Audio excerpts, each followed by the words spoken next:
नमस्कार, Sridevi classes YouTube channel पर एक बार फिर आपका स्वागत है। हमारी प्लेलिस्ट इलेक्ट्रिकल मशीन डिजाइन में आज समझते हैं डीसी मशीन की डिजाइन में नंबर ऑफ पोल की चॉइस किन पैरामीटर पर आधारित है और किसी अच्छी डिजाइन में पोल की संख्या क्या होनी चाहिए। ध्यान रहे हमारे सारे वीडियो स्टडी लेसन्स के नोट्स वीडियो डिस्क्रिप्शन लिंक्स में दिए होते हैं, जिन्हें आप डाउनलोड करके इस्तेमाल कर सकते हैं। तो शुरू करते हैं आज की वीडियो। शुरुआत में ही समझ लेते हैं कि वो कौन से फैक्टर्स हैं जो एक डीसी मशीन की डिजाइन में नंबर ऑफ पोल्स के सिलेक्शन को प्रभावित करते हैं। एक डीसी मशीन की ऑप्टिमम बेहतर डिजाइन के लिए स्पेसिफिक मैग्नेटिक लोडिंग और स्पेसिफिक इलेक्ट्रिक लोडिंग के मान बहुत महत्वपूर्ण हैं। अगर एक डीसी मशीन में नंबर ऑफ पोल को इंक्रीज किया जाता है तो किसी एक जनरेटर के लिए एक खास स्पीड पर इंड्यूस्ड ईएमएफ का मान इंक्रीज हो जाएगा। वहीं एक मोटर के लिए आर्मेचर के पर यूनिट करंट पर हमारे टॉर्क की वैल्यू इंक्रीज हो जाएगी।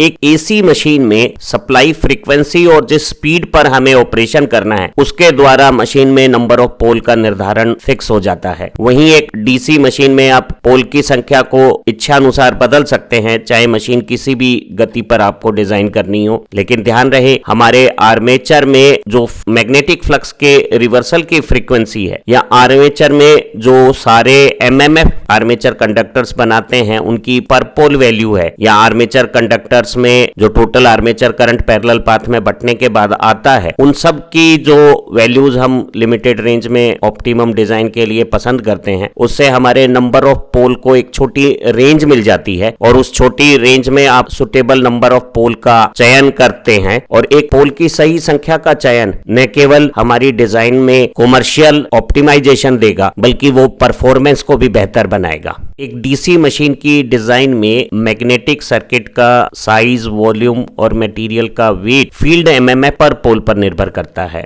व्यवहार में एक अच्छी डिजाइन में टोटल फील्ड एमएमएफ और टोटल आर्मेचर एमएमएफ एक निर्धारित अनुपात में एक दूसरे के प्रोपोर्शनल होते हैं और दोनों फील्ड एमएमएफ और आर्मेचर एमएमएफ का मान पावर रेटिंग के अनुसार बदलता है। तो हम कह सकते हैं कि चाहे मशीन में कितने भी पोल हो, पर पोल जो टोटल फील्ड एमएमएफ है वो टोटल आर्मेचर एमएमएफ में नंबर ऑफ पोल का भाग देने से आएगा, जहां ये कि एक कांस्टेंट है और साफ जाहिर हो रहा है। अगर हम मशीन में पोल की संख्या को बढ़ा देते हैं तो टोटल फील्ड एमएमएफ पर पोल, जो हमें फील्ड वाइंडिंग में टर्न्स और करंट का प्रोडक्ट चाहिएगा, वो कम हो जाएगा। तो अगर एक मशीन 2 पोल की है और एक मशीन 4 पोल की है और दोनों में टोटल फ्लक्स जो एयर गैप में टोटल मैग्नेटिक लोडिंग बनाता है वो सेम पावर रेटिंग के लिए सेम है, तो आप देखेंगे कि जो पर पोल फ्लक्स है वो 2 पोल की मशीन में 5/2, एक 4 पोल की मशीन के 5/4 से दुगना है। तो दुगने फ्लक्स के लिए कोर का क्रॉस सेक्शन ज्यादा होगा और यहाँ एमएमएफ का मान भी डबल लेना होगा। ये फ्लक्स जब आर्मेचर को पार करता है तो 2 हिस्सों में बट जाता है। तो आप देखिएगा कि आर्मेचर का फ्लक्स भी एक 4 पोल की मशीन में 2 पोल की मशीन से कम है और योक से वापसी करते समय भी ये फ्लक्स कम हो गया है। इसका क्या असर होता है मैग्नेटिक मटेरियल की साइज, वॉल्यूम और वेट पे, उसे समझते हैं। किसी डीसी मशीन में पर पोल फ्लक्स पोल, कोर, आर्मेचर से होता हुआ योक में जाता है, उसका मान मशीन में पोल की संख्या बढ़ाने पर पोल, कोर, आर्मेचर और योक में आधा रह जाता है। दोनों मशीन की पावर रेटिंग सेम है, दोनों में टोटल मैग्नेटिक लोडिंग या total flux around the air gap इस आर्मेचर पेरिफेरी में अगर एक समान है तो 2 पोल की मशीन में पर पोल फ्लक्स 5/2 है और वो योक में आधा होकर 5/4 रह गया है। वहीं 4 पोल की मशीन में सेम मैग्नेटिक लोडिंग के लिए पर पोल फ्लक्स 5/4 है और वही योक में जब 2 हिस्सों में बटकर आधा रह जाएगा तो 5/8 हो गया है। तो आप देख रहे हैं 2 पोल की तुलना में 4 पोल की मशीन में जब फ्लक्स का मान कम हो जाएगा तो हमें पोल, कोर, आर्मेचर और योक के cross section area, size, volume और वेट कम रखने पर भी सेम पावर आउटपुट आ जाएगा। क्योंकि 2 पोल की मशीन की बजाय 4 पोल की मशीन में फील्ड एमएमएफ की जरूरत भी कम है, तो हमें यहाँ फील्ड वाइंडिंग के कॉपर में number of turns, mean turn length की कमी आने से कॉपर मटेरियल और कॉपर लॉसेज में सेविंग मिलती है। तो हम कह सकते हैं कि एक 2 पोल की मशीन की बजाय ज्यादा नंबर की 4 पोल की मशीन का डिजाइन ज्यादा इकोनॉमिक और एफिशिएंट होगा। लेकिन ध्यान रहे, जब हम मशीन में पोल की संख्या बढ़ाते हैं तो रोटेशन के दौरान आर्मेचर कोर में जो फ्लक्स का रिवर्सल है उसकी फ्रीक्वेंसी इंक्रीज होने से आयरन लॉसेस इंक्रीज होते हैं। एक डीसी मशीन के आर्मेचर में जो कोर स्लोट में आया हुआ कंडक्टर पार्ट है जिसपे सैलिएंट पोल का फ्लक्स गिरता है, वो एक जनरेटर में इंड्यूस्ड ईएमएफ और एक मोटर में टॉर्क प्रोडक्शन में योगदान करता है। इन कंडक्टर्स को आपस में इंटरकनेक्ट करने के लिए हमें ओवरहैंग कंडक्टर पोर्शन लगाना पड़ता है जो हमारे किसी भी ईएमएफ या टॉर्क प्रोडक्शन में योगदान नहीं करता। तो इस ओवरहैंग कंडक्टर को हम इनएक्टिव कॉपर और इस स्लोट में आई हुई लेंथ को एक्टिव कॉपर कहते हैं। एक 2 पोल की बजाय 4 पोल की मशीन में जब नंबर ऑफ पोल इंक्रीज होते हैं तो आप देख रहे हैं कि हमारी एक्टिव लेंथ आर्मेचर स्लोट में सेम है, लेकिन 2 पोल की बजाय 4 पोल के लिए डिजाइन की गई मशीन में ओवरहैंग पोर्शन 2 पोल की तुलना में छोटा है। तो जब हमारे नंबर ऑफ पोल इंक्रीज होते हैं तो इनएक्टिव कॉपर की प्रोपोर्शनल मात्रा एक्टिव कॉपर की तुलना में कम हो जाती है और हमारी मशीन में बहुत इफेक्टिव कॉपर सेविंग आएगी अगर हमारे नंबर ऑफ पोल इंक्रीज होते हैं। यहाँ हमने सेम डायामीटर के लिए यहाँ एक पीली हाईलाइट में एक 4 पोल की आर्मेचर वाइंडिंग की कॉइल FABC दिखाई हुई है। वैसे ही डायामीटर की मशीन को अगर हम 6 पोल के लिए डिजाइन करते हैं तो हमारी पोल पिच कम होने से 4 पोल की मशीन के ABC ओवरहैंग की तुलना में 6 पोल का ADE ओवरहैंग छोटी पोल पिच के साथ छोटा हो जाएगा। तो हमारे एक्टिव मटेरियल की अमाउंट 4 पोल और 6 पोल में AF लेंथ के साथ सेम है, लेकिन ओवरहैंग इनएक्टिव कॉपर की अमाउंट 6 पोल की मशीन में जो हरे हाईलाइट में हमने दिखाया है वो 4 पोल की इस पीली हाईलाइट मशीन से कम हो गई है। तो पोल बढ़ाने से हमारा इनएक्टिव कॉपर में कमी आती है और मशीन की डिजाइन में आर्मेचर कॉपर में इफेक्टिव सेविंग आती है। रोटेशन के दौरान आर्मेचर कोर में मैग्नेटिक फ्लक्स के रिवर्सल की फ्रीक्वेंसी का नंबर ऑफ पोल के साथ क्या संबंध है इसे समझते हैं। एक डीसी मशीन के रोटेटिंग आर्मेचर पे नॉर्थ पोल से फ्लक्स अंदर आता है और साउथ पोल का फ्लक्स एयर गैप से वापस पोल की तरफ जाता है। रोटेशन के दौरान आर्मेचर कोर में फ्लक्स की फ्रीक्वेंसी का रिवर्सल किसी दिए गए रिवोल्यूशन पर सेकंड स्पीड पर नंबर ऑफ पोल्स के डायरेक्ट प्रोपोर्शनल है। अगर मशीन में पोल की संख्या बढ़ेगी तो ये फ्लक्स रिवर्सल की फ्रीक्वेंसी बढ़ने से हमारी आर्मेचर कोर और इन तीत भागों में बहुत ज्यादा आयरन लॉस होने लगेंगे। सामान्यतः हम सिलिकॉन स्टील की लैमिनेटेड आर्मेचर कोर जब इस्तेमाल करते हैं तो इस प्रकार के आयरन लॉसेस को नियंत्रित रखने के लिए रोटेशन के दौरान आर्मेचर कोर में फ्लक्स रिवर्सल की फ्रीक्वेंसी को 25 हर्ट्ज से 50 हर्ट्ज के बीच में रखा जाता है। जो बहुत हाई स्पीड के हमारे टर्बो मशीन्स होती हैं जिनकी रिवोल्यूशन पर सेकंड बहुत ज्यादा है, उनमें फ्रीक्वेंसी को कम रखने के लिए हम उन्हें मिनिमम 2 पोल की मशीन के रूप में डिजाइन करते हैं। और जब हम 2 पोल की मशीन के रूप में डिजाइन करते हैं तो किसी और संरचना की तुलना में फील्ड आर्मेचर योक के क्रॉस सेक्शन भी बढ़ते हैं, फील्ड MMF भी बढ़ता है, तो हमारी लागतें बढ़ती हैं। लेकिन ध्यान रहे, रोटेशन के दौरान आर्मेचर कोर में फ्लक्स रिवर्सल की फ्रीक्वेंसी का 25 हर्ट्ज से 50 हर्ट्ज के बीच में रखना कोर लॉसेस को कंट्रोल करने के लिए ज्यादा जरूरी है। डीसी मशीन में नंबर ऑफ पोल के साथ आर्मेचर कंडक्टर के करंट के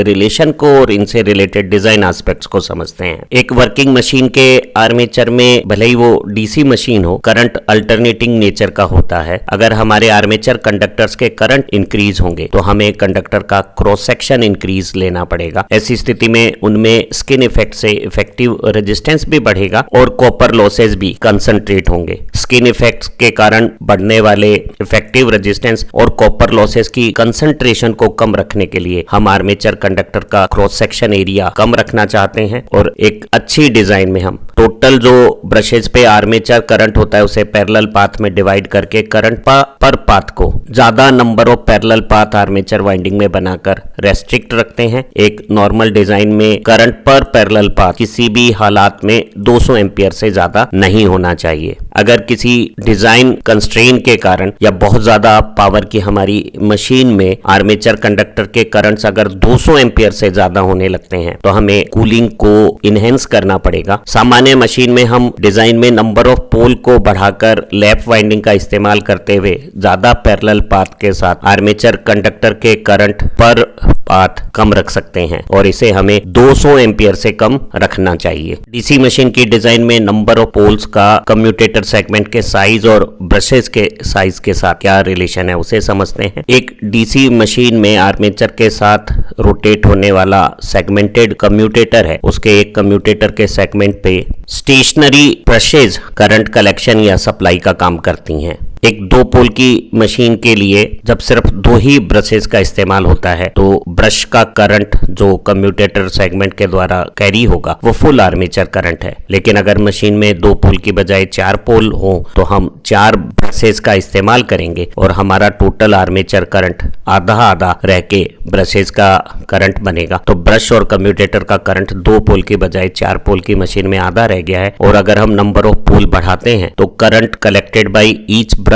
और उसके प्रोपोर्शनल कोरस्पॉन्डिंग जो कम्यूटेटर सेगमेंट का क्रॉस सेक्शन एरिया है वो नंबर ऑफ पोल बढ़ाने से कम हो जाएगा। तो जब हम पोल बढ़ाते हैं तो करंट पर ब्रश आर्म कम होने से हमें इन ब्रश की थिकनेस और वेट कम क्रॉस सेक्शन के साथ कम लेने पर भी काम चल जाएगा। और अगर हमारी ब्रश की थिकनेस कम है तो हम कम्यूटेटर सेगमेंट की थिकनेस भी कम कर सकते हैं। ब्रशेज की विड्थ कम होने से हमारे कम्यूटेटर सेगमेंट की लेंथ कम हो सकती है। लेकिन ध्यान रहे जब हम ज्यादा पोल के लिए मशीन डिजाइन करते हैं तो हमें ज्यादा कोइल्स बनानी पड़ेगी और हमारे number of commutator segments increase हो जाएंगे। तो उन सेगमेंट्स को असेंबल करने, उनके बीच में इंसुलेशन लगाने, कोइल के कनेक्शंस करने में हमारा लेबर कंपोनेंट इंक्रीज होगा। तो हम पाते हैं कि एक डीसी मशीन के डिजाइन में number of poles green highlight में कम है, उन्हें अगर आप पीली हाईलाइट के अनुसार ज्यादा करेंगे तो हमारे कम्यूटेटर का मटेरियल वॉल्यूम, साइज और वेट कम होगा लेकिन labour component of cost increase होगा। तो जहां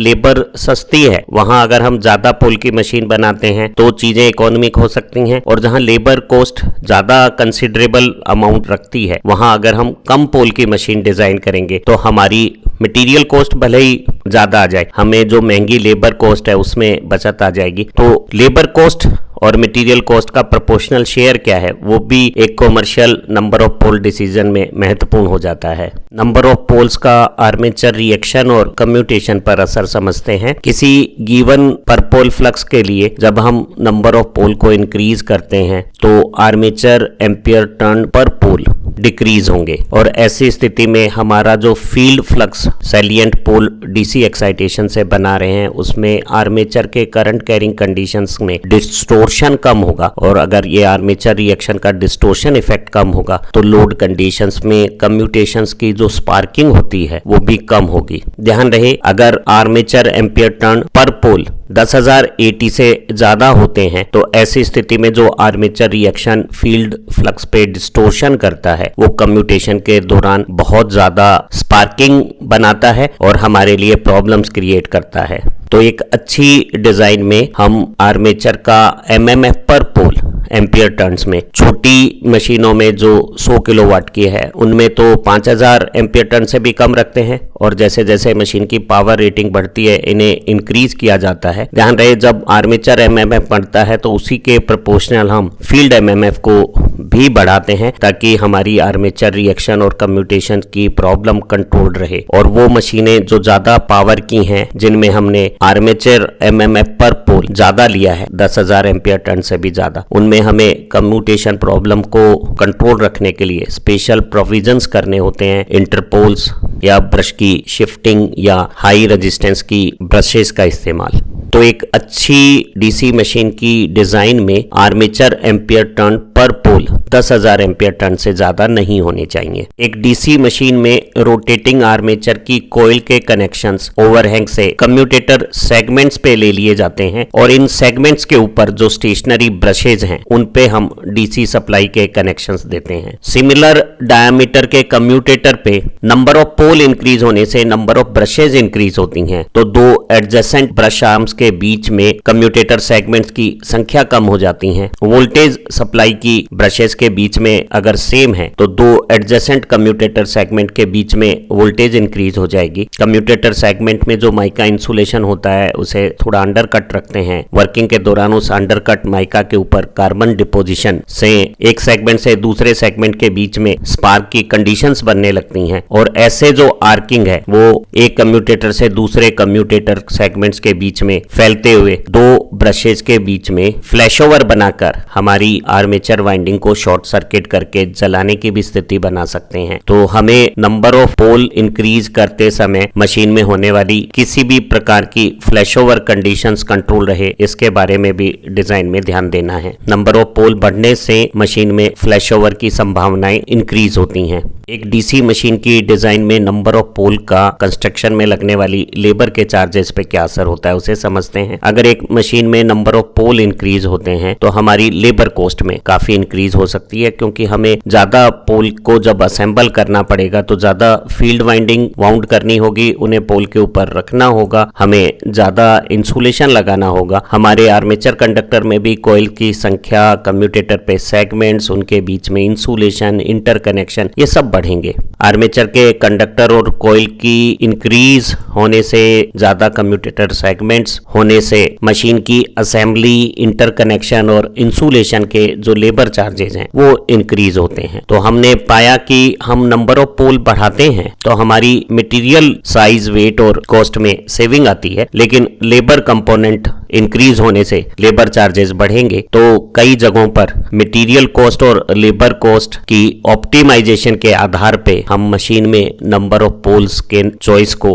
डिसाइड करते हैं, ताकि हमारी ओवरऑल मशीन बनाने में लागत कम रहे। कुछ उदाहरणों से हम नंबर ऑफ पोल का सिलेक्शन डीसी मशीन में किस तरह से किया जाता है उसे समझेंगे, लेकिन एक प्रिलिमिनरी डिजाइन के लिए जब हम नंबर ऑफ पोल का सिलेक्शन करते हैं तो कुछ कंडीशंस हैं जिनका ध्यान हमें रखना चाहिए। नंबर ऑफ पोल की जो संख्या है वो मशीन के रिवोल्यूशन पर सेकंड के साथ आर्मेचर में रोटेशन के दौरान जो मैग्नेटिक फ्लक्स का रिवर्सल होता है उसे डिसाइड करती है, और frequency of flux reversal armature core और टीथ में किसी भी हालत में 50 हर्ट्ज से ज्यादा नहीं होनी चाहिए। इसे हम एक सामान्य डिजाइन में 25 से 50 हर्ट्ज के बीच में रखते हैं। मशीन की पावर रेटिंग के हिसाब से जो आर्मेचर का करंट है उसे बहुत सारे पैरेलल पाथ में डिवाइड कर लिया जाता है, और डिजाइन इस तरह से रखी जाती है कि आर्मेचर करंट पर पैरेलल पाथ किसी भी हालत में 200 एम्पियर से ज्यादा ना हो, ताकि हमें कंडक्टर के क्रॉस सेक्शन बहुत अधिक नहीं लेने पड़े और हमारा जो कॉपर लॉसेज होते हैं आर्मेचर में वो कंसंट्रेट ना हो। आर्मेचर रिएक्शन और कम्यूटेशन की प्रॉब्लम को कंट्रोल रखने के लिए हमें आर्मेचर एम्पियर टर्न पर पोल,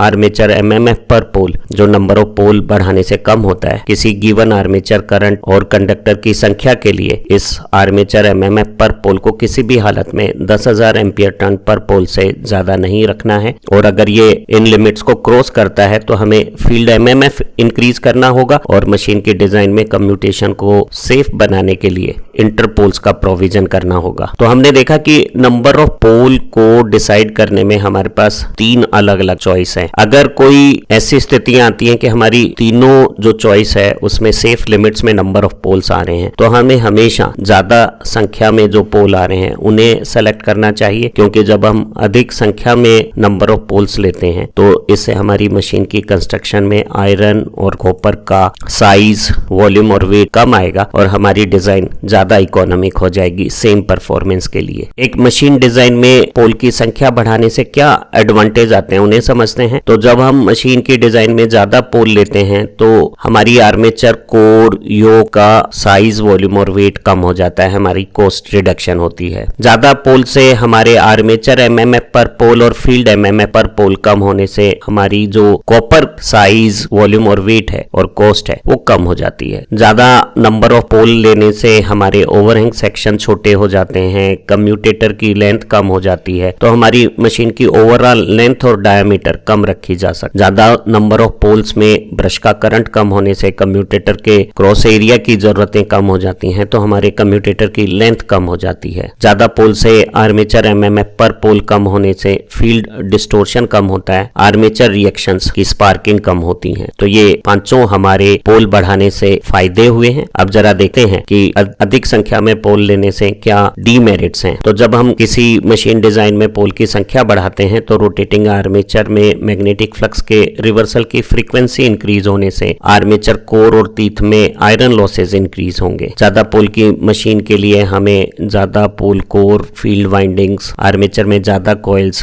कम्यूटेटर में ज्यादा सेगमेंट्स असेंबल करने पड़ेंगे, इंसुलेट करने पड़ेंगे, तो हमारी लेबर चार्जेस इंक्रीज होंगी। जहां लेबर चार्जेस ज्यादा हैं वहां एक नॉर्मल प्रैक्टिस है कि कम नंबर ऑफ पोल्स के साथ मशीनें डिजाइन की जाती हैं, और भारत और चाइना जैसे देश जहां लेबर चार्जेस रिलेटिवली कम है, वहां मशीन डिजाइन ज्यादा पोल के लिए की जा सकती हैं। पोल बढ़ाने से दो एडजेसेंट ब्रश आर्म्स के बीच में वोल्टेज इंक्रीज होने से कम्यूटेटर के ऊपर फ्लैशओवर की संभावनाएं इंक्रीज हो जाती हैं। तो हमें कभी भी पोल के नंबर इतने ज्यादा नहीं करने हैं कि हमारी फ्लैशओवर कंडीशंस जनरेट हो जाएं। तो ये 3 नंबर ऑफ पोल बढ़ाने की डीमेरिट हुई और ये 5 मेरिट्स हुई। आमतौर पे हम देख रहे हैं कि जो मेरिट है वो ज्यादा महत्वपूर्ण है। तो एक अच्छी डिजाइन में नंबर ऑफ पोल्स को हायर रखना एडवांटेजियस है। जरा ये बात समझते हैं। 2 न्यूमेरिकल एग्जांपल से विषय को समझते हैं। हमें एक ऐसी डीसी मशीन डिजाइन करनी है जो 1000 किलोवाट पे 500 वोल्ट पे ऑपरेट हो रही है। हमने एक डीसी मोटर का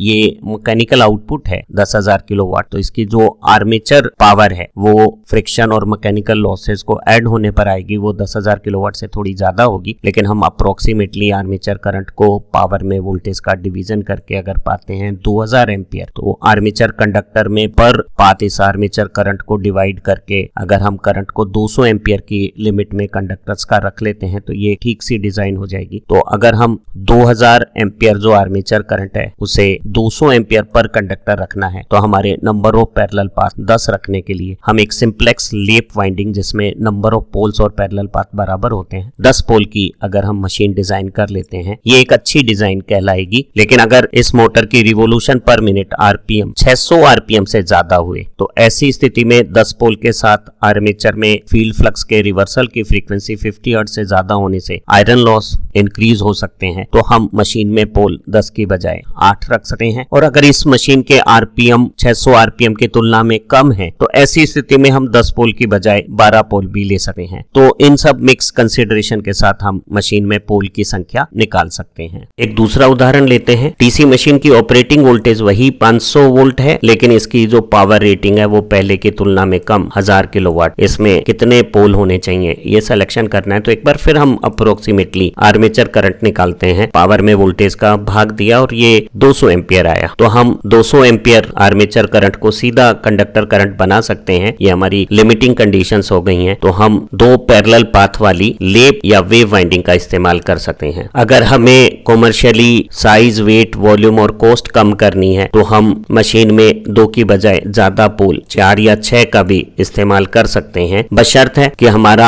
आर्मेचर कोर में फ्रीक्वेंसी जो फ्लक्स रिवर्सल की है वो 50 हर्ट्ज से ज्यादा ना हो। आज की इस वीडियो स्टडी से हमने स्पष्ट रूप से पाया है कि अगर किसी डीसी मशीन में नंबर ऑफ पोल ज्यादा होंगे तो हमारा साइज, वेट और वॉल्यूम आयरन का जो योक आर्मेचर कोर में हम इस्तेमाल करते हैं वो कम होगा। हमारी आर्मेचर वाइंडिंग में इनएक्टिव कॉपर की अमाउंट कम होगी। ओवरऑल डायमीटर और लेंथ कम्यूटेटर की कम हो जाएगी। आर्मेचर रिएक्शन के असर कम हो जाएंगे। लेकिन हमारे रोटेटिंग आर्मेचर में फ्लक्स रिवर्सल की फ्रीक्वेंसी बढ़ने से, थोड़े आयरन लॉस इंक्रीज होने से कुछ एफिशिएंसी कम हो सकती है। 2 एडजेसेंट ब्रश आर्म्स के बीच में फ्लैशओवर की संभावनाएं बढ़ सकती हैं और मशीन की कंस्ट्रक्शन में लेबर कॉस्ट इंक्रीज होगी अगर हम मशीन में नंबर ऑफ पोल इंक्रीज करेंगे। लेकिन निश्चित है कि जो नंबर ऑफ पोल बढ़ाने से हमें लाभ, एडवांटेजेस आ रहे हैं वो ज्यादा महत्वपूर्ण है। डिसएडवांटेज को हम केयरटेक कर सकते हैं। तो ऐसी स्थितियों में एक मशीन ज्यादा नंबर ऑफ पोल के साथ अगर डिजाइन की जाती है तो वो ज्यादा बेहतर रहेगा। ध्यान रहे, हम नंबर ऑफ पोल की जो चॉइस करते हैं वो हमेशा कॉस्ट पॉइंट ऑफ व्यू से नहीं करते हैं। हमें हमेशा पोल के जो नंबर हैं उनका सिलेक्शन अच्छी ऑपरेटिंग कैरेक्टरिस्टिक के लिए करना चाहिए जो मिनिमम एक्टिव मटेरियल के वेट और वॉल्यूम से या हमारी कंस्ट्रक्शन की मिनिमम कॉस्ट से अचीव हो। उम्मीद है एक डीसी मशीन की डिजाइन में नंबर ऑफ पोल का सिलेक्शन किन आधार पर होता है और सबसे ऑप्टिमम नंबर ऑफ पोल का चयन कौन सा है ये आपको अच्छी तरह से समझ में आ गया होगा। हमारी मशीन डिजाइन और दूसरी प्लेलिस्ट में बहुत बेहतरीन तरीके से टेक्निकल इंफॉर्मेशंस को प्रेजेंट किया गया है। आप उन वीडियो की मदद से अपना विषय ज्ञान बढ़ा सकते हैं। आप अच्छा पढ़ें, तरक्की करें। Have nice time. Thank you very much. फिर मिलते हैं एक नई वीडियो के साथ। तब तक आप डिस्क्रिप्शन लिंक से नोट्स को डाउनलोड करें और अपनी स्टडीज को जारी रखें।